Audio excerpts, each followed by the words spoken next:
L1 a philosopher here. Link. We're here to talk about 90s.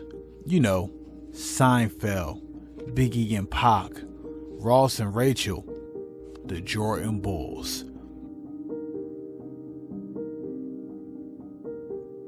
And a TOONAMI boom. Anime was a interesting relationship over here in America. We didn't have easy access. The internet's nowhere near what it is now.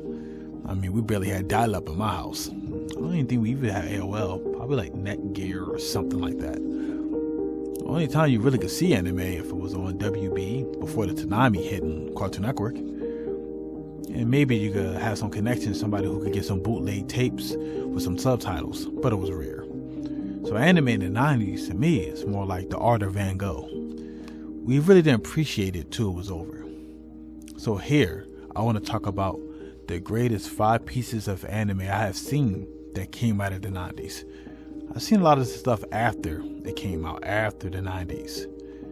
But still, what is the best of the best? I know you're saying, there was a lot to get into an intro. But we have no choice here, because it's always that deep. Let's start with number 5 of Ronnie Kenshin. Ronnie Kenshin is special to me. I seen it a couple years after it came out in the early 2000s. It came out near the mid 90s, 96 to 98. It's nice to see a character who's a former samurai who destroyed so many people in a war and now lives his life to protect the innocents, to try to balance that out. Ronnie Kenshin is a sword samurai based anime. He walks around with a reverse blade sword so people understand he means peace first. But when things get real, he has no problem turning that blade the other way around. Number 4, I'm gonna go with Akira. This movie is different. I mean, I've seen it in like 2007. It came out in 1990.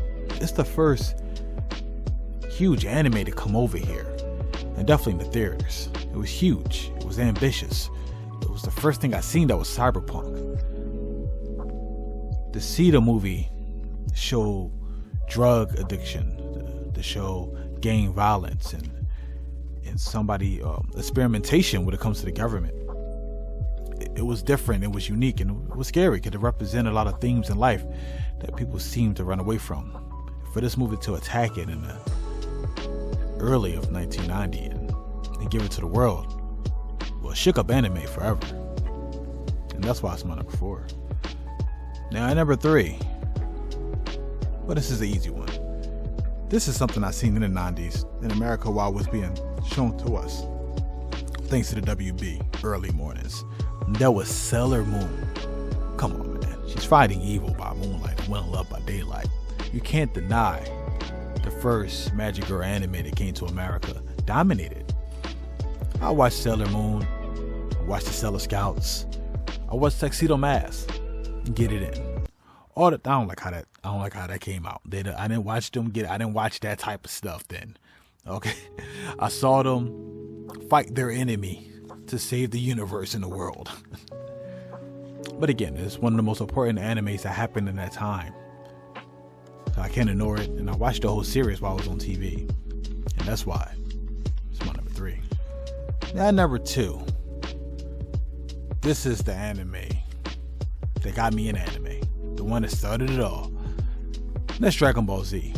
Over here in the West, I've seen how I've seen Sailor Moon.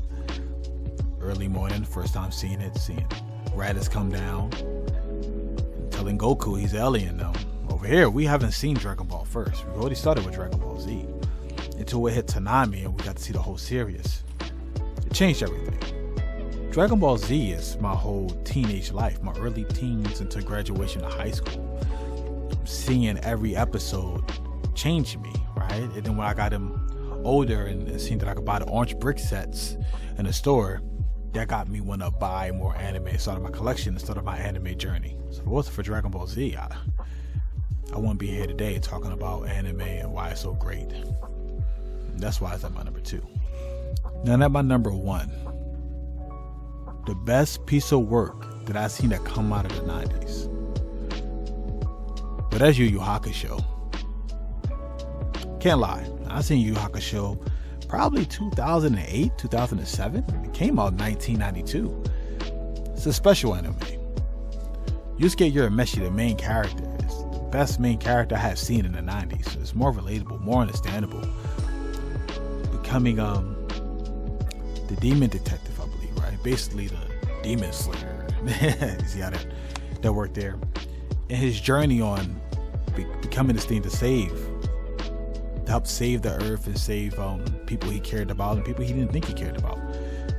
Just seeing Yusuke and him and his friends and his enemy friends like Hiei on their journey, that's the best piece of art I've seen that came out of the 90s. And that was my list. What is your list? What is the top 5 film, series, anything together that would be in your top 5 pieces of art you've seen that came out of the 90s? There's a lot of other stuff we didn't name. Well, of course, the Pokemon, the Princess Mononoke, the Ghost in the Shell. It's a lot of great things. The Evangelion. It's a lot of great things. A lot of great art. A lot of great anime. So that was the end of my video. And I hope y'all hit that like button, subscribe, and follow this journey. Wow. And follow this journey on It's That Deep. Because it's that deep.